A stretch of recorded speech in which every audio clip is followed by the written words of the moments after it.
Hello students, welcome to Shiny Max 10ஆம் வகுப்பு அலகு பயிற்சி 1ல 3வது கொஸ்டின் பார்க்கலாம். இங்க f of x கொடுத்துக்கிட்டு ஒரு 3 சப்டிவிஷன் கேக்குறாங்க. சரிங்களா? முதல் ரூட் x மைனஸ் 1 இது எப்ப பயன்படுத்தணும்னா x greater than equal to 1 இருக்கும்போது, அதாவது அடியில கோடு இருக்கு, அப்ப இந்த 1 எடுத்துக்கணும். சரிங்களா? இனி பாருங்க, கிரேட்டர் than 1 விடைக்கு பெரிய நம்பரை எடுத்துக்கணும். அப்ப 1க்கு அடுத்து என்ன வரும்? 2 வரும், 3 வரும், 4 இப்படி போயிட்டே இருக்கும். இதுல எந்த நம்பர் வந்தாலும் நீங்க இதை தான் பயன்படுத்தணும். இனி 4 எப்ப பயன்படுத்தணும்னா x less than 1. இங்க பாத்தீங்கன்னா அடியில கோடு இல்ல, அப்ப 1 எடுத்துக்க கூடாது.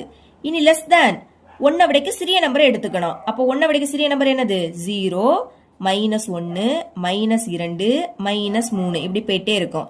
அதாவது 0வும் மைனஸ் மதிப்பும் வந்துனா இதை நீங்க பயன்படுத்தணும். ஃபர்ஸ்ட் சப்டிவிஷன் சால்வ் பண்ணலாம். f of 0 இப்ப இங்க 0 இருக்கு. 0வும் அதை விடைக்கு சின்ன நம்பர் வந்துன்னா 4 எடுத்துக்கணும். ஓகேங்களா? இதான் இதோட ஆன்சர். இனி செகண்ட் சப்டிவிஷன் பார்க்கலாம். f of 3 இங்க இப்போ 3 இருக்கு, 3 இங்க இருக்கு. 3 வந்தா எதை எடுத்துக்கணும்? ரூட் x மைனஸ் 1 எடுத்துக்கணும். எழுதிக்கலாம், ரூட் x மைனஸ் 1. போன சம்ல வேற நம்பர் மட்டும் தான் இருந்து, அதனால அதை ஆன்சர் எடுத்துக்கிட்டோம். இங்க x இருக்கு, x இருந்துன்னா அதுக்கு பதில் அதோட மதிப்பை பிரதியிடணும். ஓகேங்களா? பாருங்க, எக்ஸோட பிளேஸ்ல 3 இருக்கா, அதனால எக்ஸுக்கு பதில் 3ன்னு எழுதிக்கோங்க. அடுத்து அந்த -1.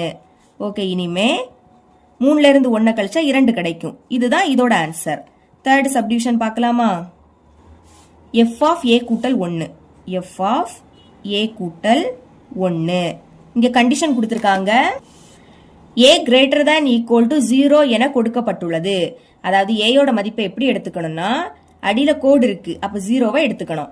கிரேட்டர் than 0வை விடைக்கும் பெரிய நம்பரை எடுத்துக்கணும். 0க்கு அடுத்து 1 வரும், 2, 3 இப்படி போயிட்டே இருக்கும். 0வும் அதை விடைக்கும் பெரிய நம்பரா a எடுத்துக்கணும்.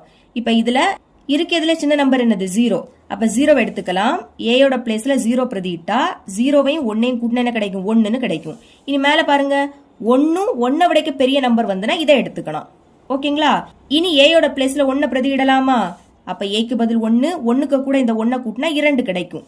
அப்போ 2 இங்க இருக்கு. 1 இல்லாட்டா அதை விடைக்கும் பெரிய நம்பர் வந்தா இதை தான் பயன்படுத்தணும். அப்ப இதுல உள்ள எதை நீங்க பிரதியிட்டாலும் இதை தான் பயன்படுத்த வேண்டியதா வரும். அப்ப இதை எடுத்து எழுதிக்கலாமா? Root x minus 1.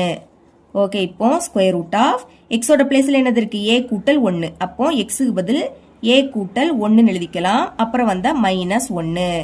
ஓகே, இப்போ +1 -1 கேன்சல். பாக்கி ரூட்டுக்குள்ள என்னது இருக்கு? a இருக்கு. இதுதான் இதோட ஆன்சர். இவ்வளவுதான் இந்த சம்.